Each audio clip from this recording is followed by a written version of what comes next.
오늘은 세월호 참사 4주기면서 제4회 국민안전의 날입니다.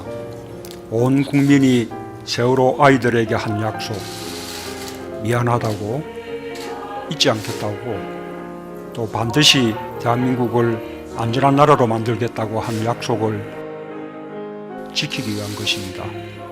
존경하는 대통령님께 요즘 코비드19로 인하여 마음 걱정이 많으시죠? 벌써 10월이 다가오네요. 천고마비의 계절이지만 저희들 마음은 그렇지 못하네요. 아이들 없이 추석을 보내는 것도 어느덧 7회가 되었네요. 저는 오늘 사참위 즉 사회적 참사 특별위원회 조사 결과를 이 편지를 통해 말씀드리기 위해 글로써 적어보았습니다. 첫째, 2019년 3월 28일 사참위에서 충격적인 결과를 발표했습니다. CCTV DVR 조작 의문을 제기하며 조사를 해왔고 드디어 2020년 9월 22일 조사 결과를 발표하여 이를 특검에 의뢰하였습니다. 특히 이 일은 작년 즉 2019년 3월 28일 주연이 생일날에 밝혀져 우리 가족들이 사참위에서 기자회견을 한 적이 있습니다. 이날 어떤 기자는 주연이 생일이라는 얘기를 듣고 눈시울을 붉혔던 일이 지금도 눈앞을 가리네요. 주연이와 친구들이 진실을 밝혀달라고 저희 부모들에게 보낸 사건의 실마리를 던져준 것이 아닐까라는 생각이 들 정도입니다. 저희 부모들은 아이들이 보고파 너무도 아픈 가슴을 부여잡고 하루하루를 견뎌내고 있습니다. 둘째, 저희 아들 주연이는 2014년 4월 29일 13시 44분에 세월호 5층 로비에서 발견되었습니다. 주연이가 그 상황에서 살기 위해 4층 선내에서 출입구를 찾아 5층 로비까지 올라왔다는 사실에 엄마는 충격을 받고 쓰러져 아이의 마지막 모습을 제대로 보지도 못하고 장례를 치를 수밖에 없었습니다. 얼마 전 사참에서 해경이 구조활동을 하러 왔을 당시에 4층, 5층, 객실, 로비 등 아이들이 있는 곳에 후문을 개방했더라면 주연이가 참사 당시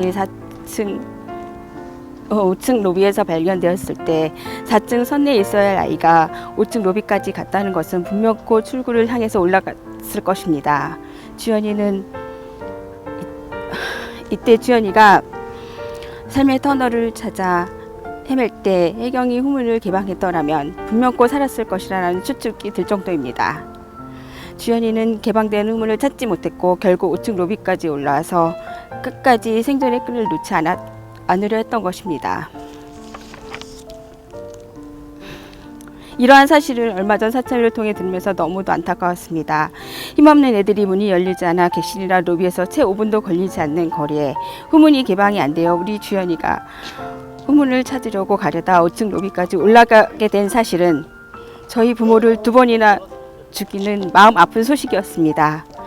후문까지의 거리가 채 5분도 안 걸렸다고 했는데 그 아이들을 가만히 있으라는 말에 가둬놓고 우리 아이들의 소중한 생명을 잃게되는 결과를 초래하게 된 것입니다.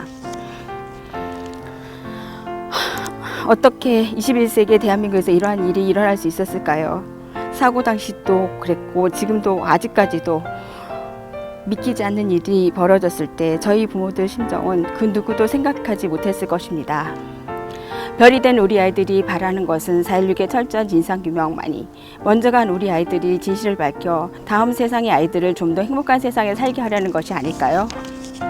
분명코 진실의 촛불은 언젠가 다시 밝아올 거라는 믿음이 지금은 저희 부모들의 살아가는 희망의 끈이 되고 있습니다. 지금도 국정을 돌보시느라 바쁘신 가운데 계시지만 저희 아이들의 꿈과 희망을 빼앗아간 4.16의 엄청난 참사가 다시는 이 나라에서 일어나지 않도록 조금만 더 함께 해주시기를 부탁드리겠습니다. 끝까지 들어주셔서 감사합니다. 2020년 9월 24일 평택 서호공원에서 주연이를 보고 오는 길에 안지원 엄마 됐어요.